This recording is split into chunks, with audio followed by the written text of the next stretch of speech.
We are live on the chat with Ray Shell. How are you, Ray? I'm fine. How are you, Mr. Roberto? Thank you so much for this opportunity. Oh, you're welcome. Thanks for being on the show. I really appreciate it. So, before we start talking about your book, how are you doing with everything that's going on with the coronavirus? Well, I'm it's this is going to sound odd. I'm doing really, really well because it's the first time in years that I've been able to stay home. I'm an actor Yeah. and I travel all over the place. So I was in San Francisco when we got shut down. I was doing a show called Tony Stone at the Gary Theater in for ACT, and it was the Uh-huh. West Coast premiere of the Broadway show Tony Stone, which was about a black female baseball player. So I've been home since then. I was able to get some writing done. I was able to get produce some records. I was able to get my sister. She's getting married next week. So I've just been busy here. So it's the lockdown part of it didn't bother me, but I tried to go to London to see my grandkids around December 29th. And since they had this new COVID variant, I wasn't able to do. So it sort of crushed a lot of things that I did want to do. But Yeah. I mean, for me, one of the great things about it was that it's almost like the world closed down and the skies cleared and animals came out we wouldn't normally see, so there was some beneficial things about it as well, but in the end Yeah. it's just wow. Wow. Yeah, I mean, we've lost so many people, Yeah, over the last year. It's incredible. I think it's 450,000 yeah. lives that we've lost due to the coronavirus. So I'm hopeful this year will be better for all of us, but I'm also, happy that you've been able to get some writing done while you're in shutdown. So, you're taking advantage of that. But for people that may not know, you actually lived in the UK. You moved out there since 1978. 78. Yeah, yeah. Yeah. I only came back home because my mom passed away and I'm the oldest, so I had to get back Mm, here and look after my siblings. They're grown people, but I mean just in terms of looking at the mom's estate and getting her papers and stuff in order. So I'm back here because of that. And yeah. this, I mean, there's so many levels to this COVID thing. I mean, like I'm going to make that the subject Yeah. of a book of short stories, COVID Tales. There you go. That'll be great. Absolutely. Yeah, so you lived in the UK since 78 and it looks like you returned back to the US in 2013, is that correct? Yes, yeah, that's when my mom Because passed away. Yeah, when your mom passed away. Yeah, I was reading one of your quotes online. It was pretty powerful because you describe it as a very traumatic event in your life. yeah. Can you tell us more about that? Well, we were raised as Pentecostals, and there's something that's called the rapture. So Uh-huh. mom had always told us, all her life that she was not going to die. And when your mom tells you Mm, something, we believe it. And of course, the right. physiology, but we were brought up on Jesus, and Jesus can do anything. He's a Right. miracle worker. So when mom actually left here, it sort of threw us all into a thing because we were not expecting it. Plus, my grandmother had lived till she was 98. So it was very, very traumatic for me and my brothers and sisters. And Yeah. I'm still, if you haven't gone through it, it's nothing that anybody can explain to you until you do go through it. It's people, they'll say, oh, this and all that, but until you go through it, it's something you'll never really understand. And you're young enough to still have your mom with you. Yes, I'm thankful Yeah, that my mom is still with me, and like you said, I can yeah, only imagine what it's like. yeah. Um, but like you said, you really don't know until you're actually in that position and you lose a loved one, And someone you're very close to. So and I'm at the age where my fraternity brothers and the kids I went to school with, friends I grew up, their parents have either passed away or they're in the next room with them that they're caring yeah, for, or they're in the hospital or care home. So you pass through all these stages. Like when I was growing up, I never understood the whole thing of showing your grandchildren's pictures. Oh, who wants to see that? But now with yeah, my grandchildren, I totally understand why that happens. It's a rite of, and I understand what rite of passage means now. yeah. To be able to connect, with your Yeah, grandchildren, show them pictures and tell them stories, yeah. about your mother and all of that. But yeah, like I said, I mean, I can only imagine, what you went through with the loss of your mother. Um, but yeah, so now you have this new book that you've written, Carolina Red, and this is your third book, is that correct? It's about my fifth book. I mean, Okay. it's weird because I never got into writing because I wanted to be a published author. I wrote because I went on tour in 1991, I think. It was the music of Andrew Lloyd Webber with Michael Uh-huh. Crawford, and me and my sister came to the United States, and you go back to your old neighborhood, and you want to see the people that were there. So I went to my uncle who used to cut all our hair and asked him about certain people. This guy who was like the smartest guy in the neighborhood, the one that your mom always said, "Why can't you be like that one?" And I went to see him. Yeah, I went to see him, and Yeah. the brother had become a crack addict. And me being in London, we didn't know anything about it except what we actually saw, in the newspapers. So I was, every city we went to, we were in a different city every week. So after I met this young man and found out what he had told me about crack and everything like that, I had to Mm. investigate it, and I wanted to investigate it from the point of view of an addict, and I Right. didn't know any. So I just went and started interviewing the ones that were all over the place. All over the place. It was a trip. So based on what they told me, I wrote my first novel from that, and that was Iced. And I see. that was published by Random House in this country and HarperCollins Flamingo in the United States. So that started the whole ball of me being a published author. That's how it happened, and it was probably Yeah. one of the easiest things that ever happened to me in my life. There you go. But following up has been like, Or yeah, I mean, I was reading the your book. Ice was is very successful, and I believe you told me it's the license for the book. It's been purchased by a producer, yeah. Well, filmmaker Lee Daniels bought it long, long time ago before he became Lee Daniels, and before he became lead. I didn't have The any. big star we know, who is Lee Daniels, of course. Yeah, I mean, I didn't have grandchildren then, so I'm still waiting for him to make this movie. In fact, was blessed to work in his movie, The United States versus Billie Holiday with Andra Day, who is absolutely amazing. And Jeez. I asked them. So Ice is supposed to happen after this next film, but he's been saying that for 20 years. So if it happens, it will happen. And It will happen. he's got Menno Mays, who wrote The Color Purple, who did the screenplay, and he's done a really excellent job on it. So, I'm hoping and waiting for that to come out. Yeah, we'll send him a tweet when we're done with this interview today, and I we'll tweeted him ask you. yesterday. I Oh, you tweeted him. tweeted him yesterday. Yes, he's busy publicizing Andrew, the Billie Holiday movie, and Right. he was on CNN the other night. So I said, "Hi, how are you?" Because I'm working on two other books for him. I'm Uh working huh. on a coffee table book that's called "I Must Protect the Baby," and he recently asked me to collaborate with him on his memoirs. So I'm really, really blessed and thankful that I have him in my camp. He gave me a really wonderful blurb for Carolina Red, and that we're using and stuff. Yeah. So it's been a blessing, all of this. Well, like you said, it is a blessing to have friends like Lee Daniel. Such a hype. Yeah, absolutely. Especially if he's already got. He purchased the license for Yeah, the book, turning it into a film. I mean, it's just a matter of time before he actually gets the film done. yeah. Who would you like? I just hope he does it before I get too old. You know what I mean? But, You're like, so I can actually watch it yeah. and enjoy it. But do you have an idea of who you want to play those characters from your book in the film? Well, it was interesting. Long time ago, Samuel Jackson approached me. Uh huh. It's weird. He walked into, my sister was working for UPS and no, FedEx, and he walked into the FedEx office, my sister Lisa, with the book underneath his arms. My sister said, "My brother wrote that book," and he said, "Yeah, Oh right." my god. So he did talk to her, and he gave her my details, and he came to London and to Uh Brixton, huh. and I went down there to meet him, and he wanted to do it. A bunch of people. I think there was talk at one point of what's his name, the black guy that's a guitar, great. He's gonna kill me for not remembering his name.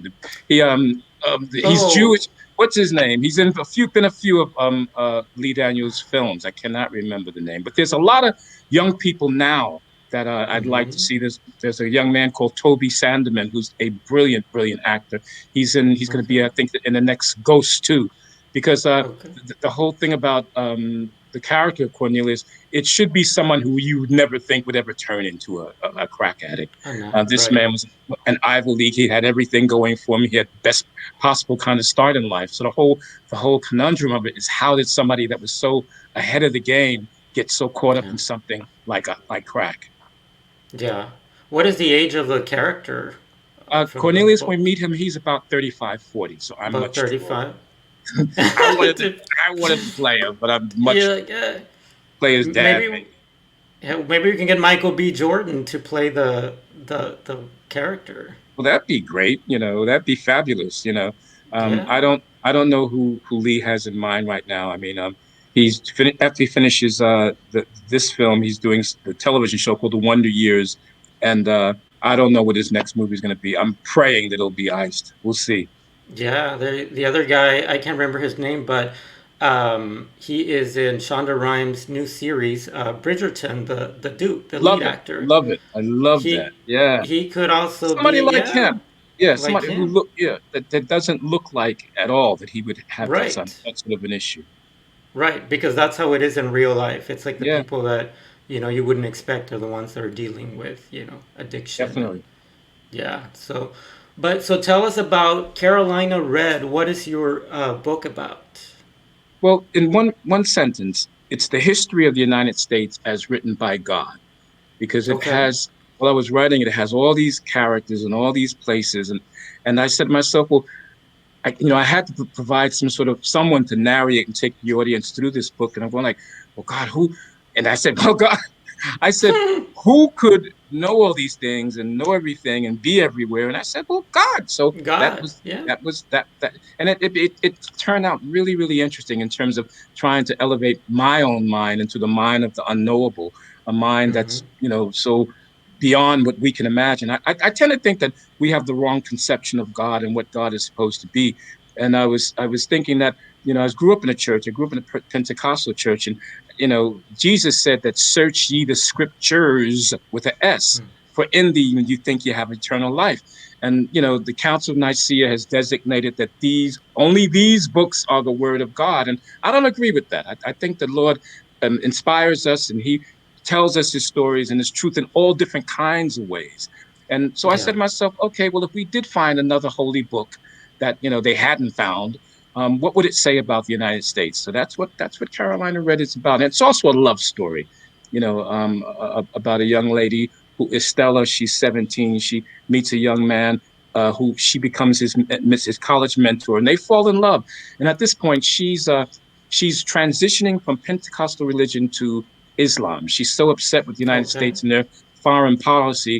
So she decides she's going to go to Syria to help her people Hmm. of faith. And her redneck white boyfriend who falls in love with her, Mookie, says, "Well, I'm going too." And she says, "No, you're not." He puts a gun in his mouth and says, "Unless you take me, I'm going to kill myself." So of course she Wow. takes him. And so it follows their adventures, and I can't tell you what happens to them, but it's Right. interesting. Yeah. So it's Yeah. all of that. And the thing about those two characters, Mookie comes from, it's about these two families, the Barnes. Mookie's a Barnes, white boy, and Estella it comes from the Roberts. So it's about how these two families live together for all these decades, interact with each other, and how um, people from each family fall in love with each other, and the effects that it has on the family. Yeah. Well, it's very interesting. I can't wait to read it. I was actually reading a little bit about it on Amazon. So for our viewers, you can purchase Carolina Red, order it on Amazon.com. It's available for Kindle download. Can you actually get the book? Is it in hardcover or is it just the Kindle version for now? It's an ebook now. I mean, It's an ebook. we're going to be getting the printed rights sold Okay. in the next few weeks, months, hopefully. And there was also the film rights to that has been sold to a company called Sugar Films in the UK, and Oh, Sugar Films and Sky Studios are making a series, a television series of it. And we're just right now looking for a broadcaster. Hi, uh, hint, hint, Amazon Prime and all those people. So the thing about it yes. is, once that hits, we'll be able to hopefully sell the print rights to a Random House or a Simon and Schuster, one of those mainstream publishing companies. Right. Well, it sounds like you're very lucky. You have Lee Daniels on one corner, and you've already sold the rights for Carolina Red for a series. Hopefully, like you said, Amazon Prime or Netflix will pick it up. I was very Um, blessed. I mean, I was really blessed. I mean, not a lot of writers. I must mention this young man, his name is Courtier Newland. He told the people at Sugar films. They were trying to get iced. And he told them about me. They flew to New York to meet me and took me out to eat dinner. My mother always said, eat before you go out, but I didn't eat this time. And it was amazing. So I told him, I said, look, I can't give you ice because that's already gone to somebody, but I got something else. So I say Right. to all writers out there, always be ready with something that at least you're working on. And I told him my little story about, it was a little story then. And when I finished that book, I finished what I thought it was, that version of it, on January 1st, and sent it to them. And by that March, I'd been offered a deal. So I'm blessed. I mean, it's incredible when I look at the way my life has gone. And I got here, the American career was starting to go, and then COVID hit. And then COVID hit, but we'll be back. Like I said, I have faith. We'll be back to normal soon. I'm hoping by the summer we can start getting back, to normal. Most definitely. Yeah, we can back to our normal lives. But I did want to talk to you also about the cover of your book because I think it's a very powerful cover. Were you the one that came up with concept? Well, I worked with an incredible lady named Ebony Kenny, and Uh-huh. there's a reference in the book to the grandmother tree, where during it's been there for centuries. So you see these big, huge oak trees, and during the time back in the day when Native Americans ruled the earth or ruled America, that was a place that they Hmm. would shelter in the winter. So I wanted something that would withstand the generations, and that's what that tree represents, the grandmother tree. And then I Yeah. liked the whole roots of our existence. We all come from one root. So that represents Estella, the black arm, and Mookie, the white arm, because we all are one. We are related, all of us. That's Right. why all this hatred and stuff is so stupid, because we have common ancestors. All of us that are Yeah. alive here today represent our ancestors that actually were the fittest, and we got here, we stayed here. Everybody that we actually ever existed is in ourselves right now. I tell my friends that haven't had children, you're carrying your children right now. That's why you need to eat good and take care of yourself, because you're creating their universes. So Ebony and I, put it together. She did all the heavy lifting and stuff, and she was brilliant. She's actually brilliant. She's working on the cover for my new book right now. What are you working on? What is your next book about? Can you tell us a little bit about Yeah. your upcoming project? Well, the new book is called An Eye, a Tooth, and it's a ghost story. Okay. You never hear about the people. If somebody gets murdered, you hear about the victim. You might hear about the perpetrator if they ever catch him, but you never hear about the effects that killing might have had on the family who's accused of being the perpetrator. And that's what Right. this is about. And a mother's son who was killed comes back to to try to lead her to the right person who killed him, and not his Oh. best friend. See, I gave it away. Not his best friend, who she thinks does it. So it's a ghost story. Yeah. It was called 22 originally because 22. I'm obsessed with the number 22 because it's a master number, but also I was born on the 22nd. Oh, there you go. A lot of interesting things happen on master numbers. Kennedy was killed on the 22nd. Lloyd Webber is born on the 29th. Any permutation of 11 is a master number. And it means that we're not here for ourselves. We're here to do higher things. So I'm trying to live up to my 22. Oh, there you go. Well, we're looking forward to your new book. Well, thank you so much for joining us, Ray. It was a pleasure talking to you. And like I said, I'm looking forward to reading Carolina Red. I haven't read it, but I'm very interested. That's going to be my next read. I And appreciate that. you're welcome. And to our viewers, like I said, you can find Carolina Red on Amazon. You can download it. It's an ebook at the moment. You can download it for Kindle, and it is available right now.